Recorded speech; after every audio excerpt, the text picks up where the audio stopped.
മറ്റൊരു പ്രധാനപ്പെട്ട വാർത്തയിലേക്കാണ് അട്ടപ്പാടിയിൽ നിന്നുള്ള വാർത്തയിലേക്കാണ്. അട്ടപ്പാടിയിൽ ആദിവാസി യുവാവിന് ക്രൂരമർദ്ദനം എന്ന വാർത്തയാണ് പുറത്തുവരുന്നത്.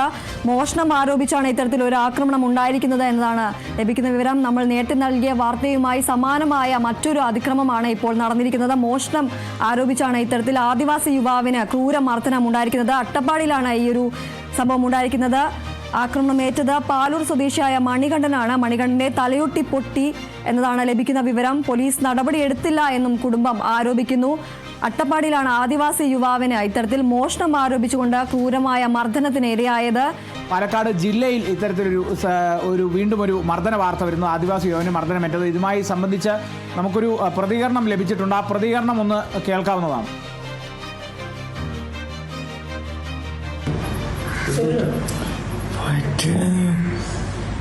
ചേട്ടൻ തല്ലിയതാ.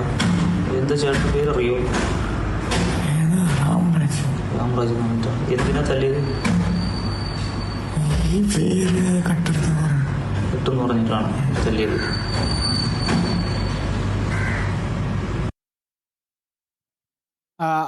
ഈ മർദ്ദനമേറ്റ മണികണ്ഠനാണ് പ്രതികരിക്കുന്നത്. ആ ദൃശ്യങ്ങളിലുള്ളതും മണികണ്ഠനാണ്. മണികണ്ഠൻ പറയുന്നതാണ് കൃത്യമായ വിവരം എന്ന് പറയുന്നത്. അല്ലെങ്കിൽ മണികണ്ഠൻ്റെ മൊഴി എന്നുള്ള തരത്തിൽ തന്നെ ഇത് എടുക്കാവുന്നതാണ്. പക്ഷേ ഇതിനെ സംബന്ധിച്ചുള്ള നടപടികളിലേക്കൊന്നും പോലീസ് കടന്നിട്ടില്ല എന്നുള്ളതാണ് നമുക്ക് ഏറ്റവും ഒടുവിൽ മനസ്സിലാകുന്നത്. രാമരാജൻ എന്നുള്ള ഒരു വ്യക്തിയാണ് ഈ മണികണ്ഠനെ, പാലൂർ സ്വദേശിയായ മണികണ്ഠനെ ആക്രമിച്ചത്. കുടുംബം പറയുന്നതനുസരിച്ച് ഈ രാമരാജനെതിരെ പോലീസ് നടപടി എടുത്തിട്ടില്ല എന്നുള്ള ഗുരുതരമായ ഒരു ആക്ഷേപം ഉയർന്നു നിൽക്കുന്ന ഒരു സാഹചര്യം കൂടിയാണ് ഈ